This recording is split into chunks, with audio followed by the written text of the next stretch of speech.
कवच से आप सोचिए कि अगर दो ट्रेन्स अपनी एक तरफ सेम पटरी पे अगर आ भी रही है बाय चांस गलती से, विद इन 1 किलोमीटर अपने आप रुक जाएंगी। बाय चांस एक ट्रेन एक ही पटरी में आगे जा रही है, उसके पीछे जा रही है, विद इन 1 किलोमीटर अपने आप रुक जाएगी। ऑटोमेटिक ट्रेन प्रोटेक्शन है ये। चाहे फॉग हो, चाहे कोई कंडीशन हो, किसी भी कंडीशन में आज ड्राइवर को, पायलट को बाहर देखना पड़ता है, उसको बाहर किस तरह से है उस पर भरोसा करना पड़ता है। इसमें कैब के अंदर ही ड्राइवर को सब कुछ दिख जाएगा। और ये स्वदेश निर्मित है, सबसे बड़ी बात। हमें विश्वास है अगले 4-5 सालों के बाद में, अगर हम 4-5 वर्षों में अगर इसको हम अपने नेटवर्क पे प्रूव कर लेंगे, उसके बाद में इसको एक्सपोर्ट करेंगे। तैयार है उसके लिए पूरा। प्रधानमंत्री जी ने जो हम सब के लिए, हम जितना भी मतलब सोचते हैं, प्रधानमंत्री जी उससे ज़्यादा बड़ा हमारे लिए टारगेट सेट करते हैं। बहुत अच्छा लगता है, काम करने में मज़ा आता है। पूरी तैयारी है। और एक देखिए, कोई भी प्रोडक्ट जब भी बनता है उसकी फर्स्ट जनरेशन होती है, second, third version, version 4, version 5 ऐसे बनता है। देश में ये टेक्नोलॉजी डेवलप हुई है वंदे की, सारी दुनिया चकित है कि हिंदुस्तान में कैसे 160-180 किलोमीटर की इसकी स्पीड है। 180 की स्पीड हिंदुस्तान में कैसे डेवलप हो गई, तो सारी दुनिया चकित है। तो फर्स्ट वर्जन था, 2 ट्रेन बहुत अच्छी चल रही है। सेकेंड वर्जन में 75 ट्रेन का पीएम साहब ने लाल किले से घोषणा की थी, तो उसकी डिज़ाइन कंप्लीट हो गई, उसकी मैन्युफैक्चरिंग चल रही है। अब टेस्टिंग चालू हो जाएगी अप्रैल में, और जुलाई अगस्त में उसका सीरियल प्रोडक्शन चालू हो जाएगा। तो आज साहब ने नया टारगेट दे दिया कि उसकी भी अगली जनरेशन बनाओ, तो मजा आएगा। तो यानी ये 400 कब तक हमारे पास पहुंच जाएंगे? 3 साल में ट्रैक्स पे दौड़ेंगी। अच्छा, एकदम आधुनिक होगी। लोगों को लगेगा कि वाकई जो आपने जिन शब्दों में कहा, स्टेशन नए होंगे, स्टेशन नए तरीके से, जिसमें स्टेशन पे चलना फिरना रुकना, जो हम सबका ड्रीम है। अभी तो हमें 2 ही नए स्टेशन ऐसे दिख रहे हैं जिनको आप कह रहे हैं कि भविष्य के मॉडल बनाना पड़ता है। देखिए, हमें हमारी परिस्थितियों के हिसाब से डेवलपमेंट को करना है। ऐसा नहीं कर सकते हम कहीं से भी कॉपी करके तुरंत ले आए। तो हमें अपनी परिस्थितियों के हिसाब से पहले मॉडल बनाना पड़ता है, फिर उस मॉडल को हम रेप्लिकेट करते हैं। हमारी लर्निंग्स होती हैं, कुछ एक्सपेरिमेंट्स होते हैं, कुछ पायलट्स होते हैं, उससे लर्निंग्स होती है। वो लर्निंग से फिर हमें जो इन्वेस्टमेंट्स होंगे, उन इन्वेस्टमेंट से रेलवे की कैपेसिटी बहुत बढ़ेगी। सिग्नलिंग में कवच से कैपेसिटी बढ़ेगी। बहुत सारी जगह जो सुपर क्रिटिकल सेक्शंस हैं, उन सेक्शंस में इन्वेस्टमेंट, क्रिटिकल सेक्शंस में। और इसके अलावा बहुत सारी जगह ऐसी जहाँ पे second rail, third rail, fourth line, इन सब की ज़रूरत है। वो सारे के सारे इन्वेस्टमेंट्स का 2 साल के अंदर अंदर कंप्लीट हो जाएगा। पिछले साल बहुत हुए, उससे पिछले साल भी बहुत हुए। पिछले 7 वर्षों में जितना इन्वेस्टमेंट हुआ है रेलवे में, कभी ऐसा इन्वेस्टमेंट हुआ नहीं था। तो उसके कारण आज परिस्थितियाँ बहुत बेहतरीन हो रही हैं। इस साल हम रिकॉर्ड 1400 मिलियन टन ले रहे हैं।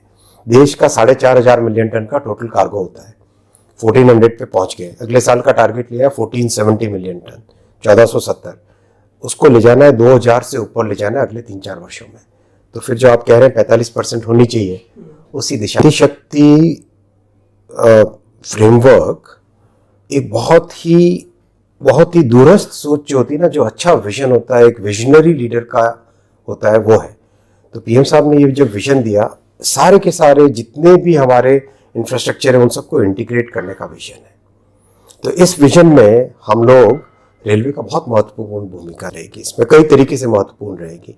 रोड के साथ इंटीग्रेशन, वाटरवेज के साथ integration, multimodal cargo terminals, GatiShakti cargo terminals, उनका निर्माण, उसमें किस तरह से अल्टीमेटली क्या है, अल्टीमेटली हमको ये देखना है कि हमारे दूर दराज के क्षेत्र में रांची से अगर कोई एक हमारे आदिवासी महिलाओं का समूह अगर अपना प्रोडक्ट दिल्ली के मार्केट में भेजना चाहे, बॉम्बे के मार्केट में भेजना चाहे, तो वो संभव होना चाहिए। तो फिर 1 स्टेशन 1 प्रोडक्ट, ये एक नई सोच है।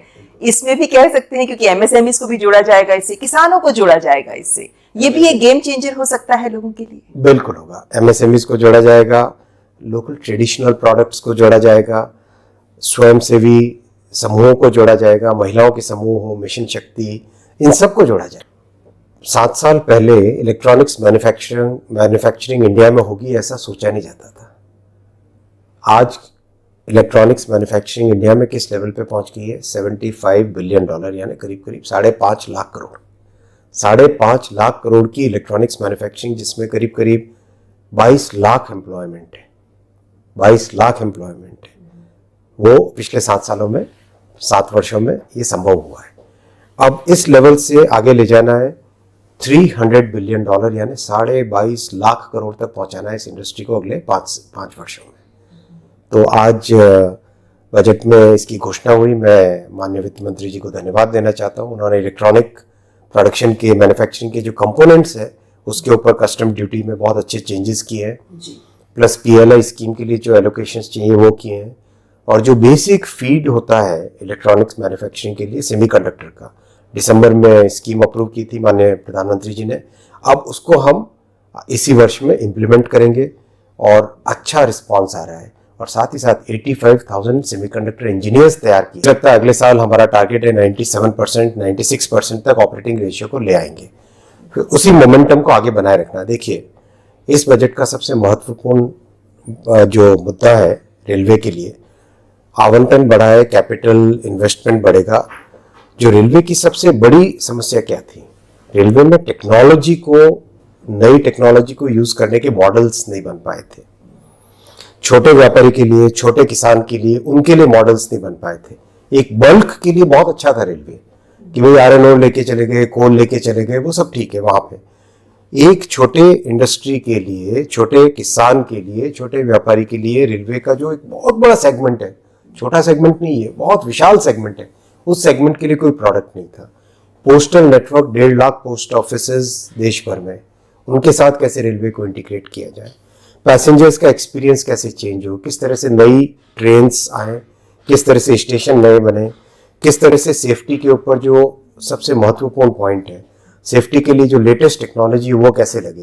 तो ये जो विषय, इन सब विषयों का बहुत अच्छे तरीके से और बहुत ही स्पष्ट तरीके से PM गति शक्ति के फ्रेमवर्क में एक पूरा स्कीम बनी है, पूरा प्रोजेक्ट। जी, तो इन्हीं घोषणाओं को एक एक करके लेना चाहूंगी। सबसे पहले कवच, क्योंकि हमेशा से बात कही जाती रही है कि भारतीय रेल की सुरक्षा, यात्रियों की सुरक्षा कितनी महत्वपूर्ण है। क्षमता विकास और सुरक्षा, इन 2 मोर्चों पर कवच काम करता है। अब कहा गया है कि 2000 किलोमीटर तक का जो नेटवर्क है उसको इससे जोड़ा जाएगा। अभी तक हम कितना आगे बढ़ पाए हैं और ये कितना व्यवहारिक रहेगा? कवच में बहुत काम हुआ है। सबसे पहले उसका SIL4 सर्टिफिकेशन। SIL4 सर्टिफिकेशन एक इंटरनेशनल सर्टिफिकेट होता है। SIL4 सर्टिफिकेशन का मतलब क्या हुआ, अगर हम एकदम आसान शब्दों में समझें तो इसका मतलब 10,000 वर्षों में एक गलती। 10,000 वर्षों, कोई सिस्टम की लाइफ 25 साल है, लेकिन उसकी इतनी रिलायबिलिटी होना पहला। दूसरा, उसके जितने भी टेक्निकल एलिमेंट्स हैं जो ट्रैक पे लगेंगे, जो ट्रेन में लगेंगे, उसका डिस्प्ले कैसे होगा, पायलट्स की ट्रेनिंग कैसे होगी, वो सारे के सारे एलिमेंट्स सारे तय हो गए, फ्रीज हो गए। तीसरा, सप्लायर्स, कॉन्ट्रैक्टर्स, जिस तरह से जो भी रेलवे के साथ जुड़ते हैं वो इसका एग्जीक्यूशन कैसे करेंगे, उसकी कॉन्ट्रैक्ट डॉक्यूमेंट्स कैसे बनेंगे। चौथा, हमारे सारे के सारे इंजीनियरिंग स्टाफ की ट्रेनिंग। तो ये सारे काम हो गए। 2000 से ज़्यादा के प्रोजेक्ट्स ऑलरेडी सैंक्शन हो गए। इस साल 2000 किलोमीटर का टारगेट ले रहे हैं, और इस साल 2000, अगले साल कोशिश करेंगे 3000, 4000, इस तरह से करके तेजी से उसको आगे बढ़ाना। क्योंकि देखिए,